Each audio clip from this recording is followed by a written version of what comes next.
there, fellow classic comic collectors. As always, I'm Scott Harris King, and today I'm going to be doing another of my community support videos.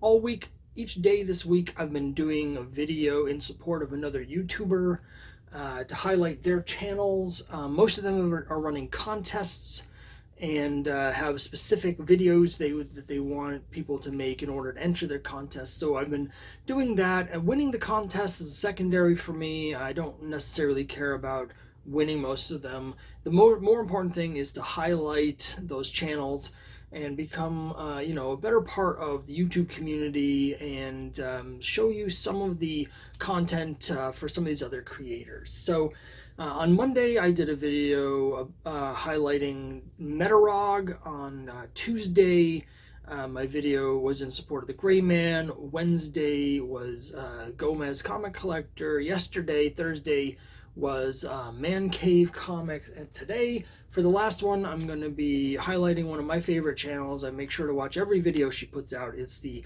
Silver-Haired Bronze Age Babe Comics. Now, like the other people, she is running a contest right now. Unlike everyone else's, her contest doesn't have anything to do with subscribing or not subscribing, and she also doesn't need you to make a video. Her contest is simply to go to her contest video and put a comment in about Superman, because she's giving away some Superman comics. I should note that that contest ends tomorrow, so if you want to do that after you're done watching this video, you should go over there right now. But more importantly, I love her content. She has a lot of cool stuff. We have a lot of very similar overlapping tastes in our content. She collects a lot of Lois Lane and Wonder Woman and a lot of romance comics, just like I do. We also both have a particular interest in how the women's lib movement and feminism are portrayed in the comics of the early Bronze Age. So I love watching her videos. And even though she didn't specify that you need to make a video to enter a contest, I thought I would make a video to support her channel. And what better way to do that than to highlight a big crossover comic. And I'll be doing this video in the classic Shebab style. It is Lois Lane, number 93, where Lois faces off against the depowered new look mod Wonder Woman. So this is an absolutely bonkers comic book. It's one of my favorite issues of Lois Lane. So I'm going to show you right now just how crazy the story is, because it's absolutely fantastic, and it's a must-have for anyone who likes Lois Lane, Wonder Woman, or just absolutely goofy Silver Age / Bronze Age weirdness. So let's take a look inside.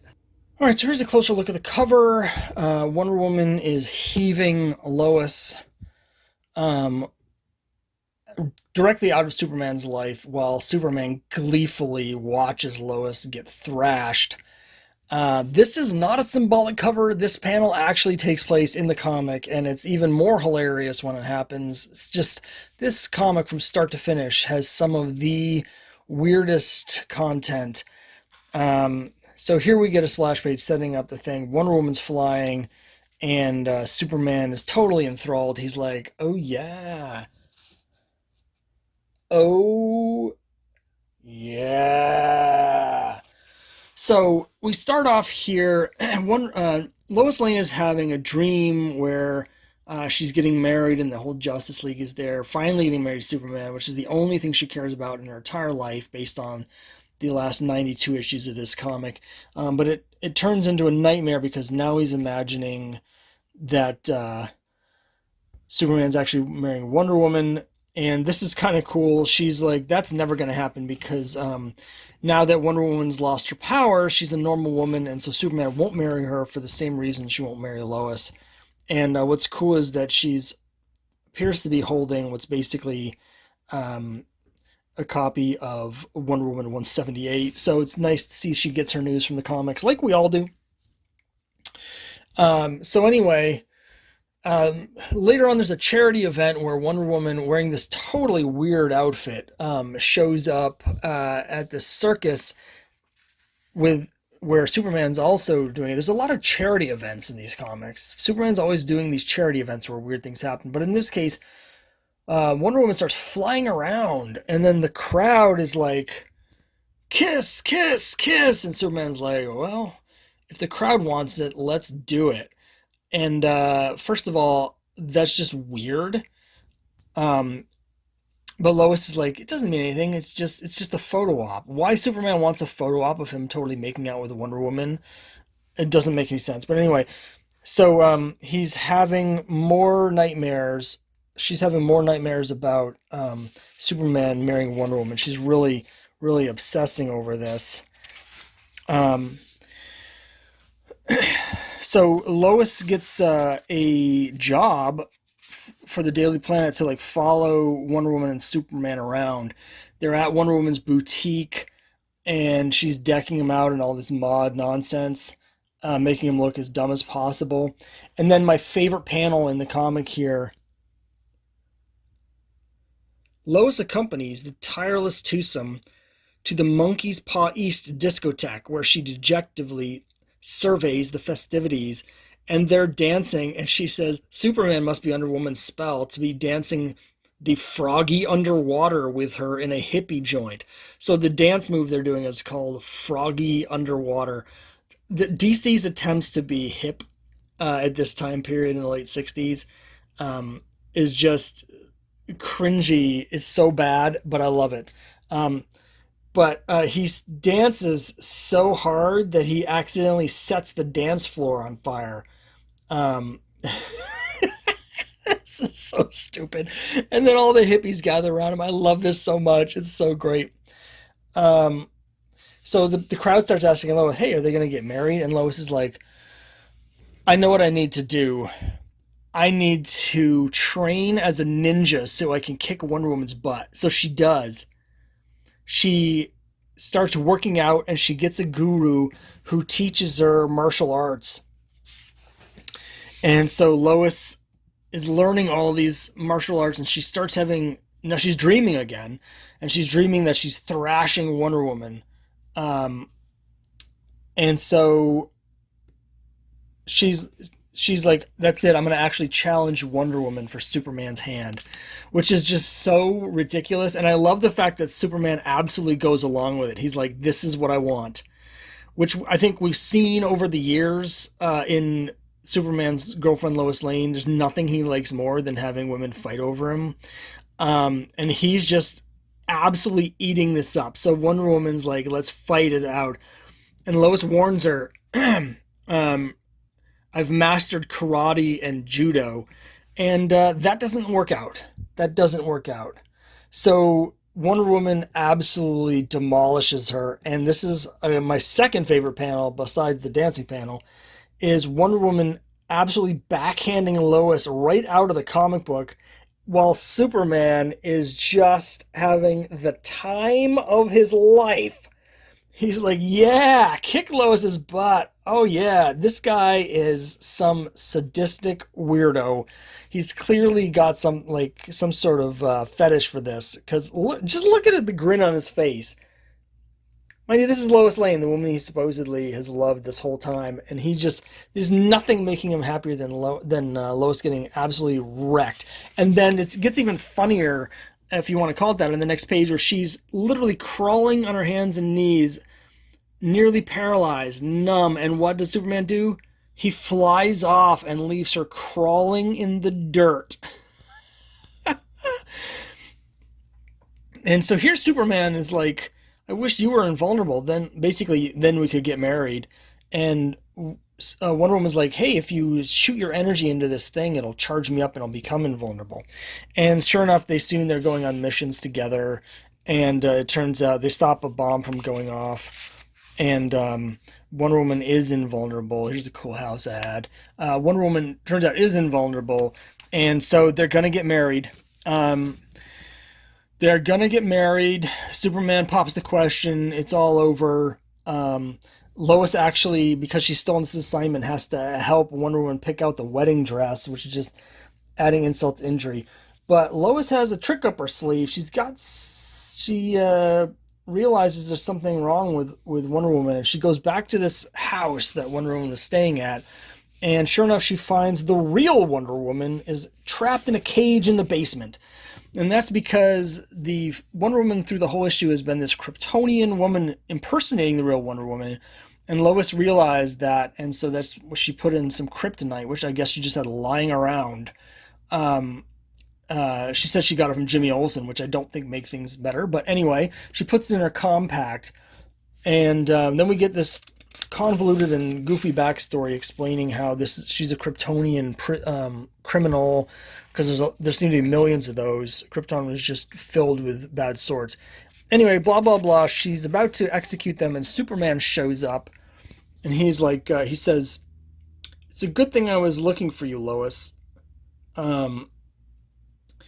And caught your voice with my super hearing. I had something to tell you. And what was it that he wanted to tell her? Then he frees them. He says, I wanted to say I decided not to marry Wonder Woman. I care too much for you. So remember that. Your scheme wouldn't have worked, lady. I was absolutely gobsmacked that this is how this story ends. Because it turns out that Superman actually had no idea that that wasn't the real Wonder Woman. And all this stuff he's been doing, treating Lois like garbage and just giggling as she gets backhanded, and then proposing to Wonder Woman, all of that was 100% real. It was completely real. And right here at the end, he's like, no, I changed my mind. Okay, that doesn't really excuse him being a complete jackwagon for the entire comic. I was sure that at the end we were going to get something where he was like, I knew all along and this is part of a big plot, because that's what he usually does. He usually is like, I knew that was not the real Wonder Woman. There was some reason that I was letting it happen.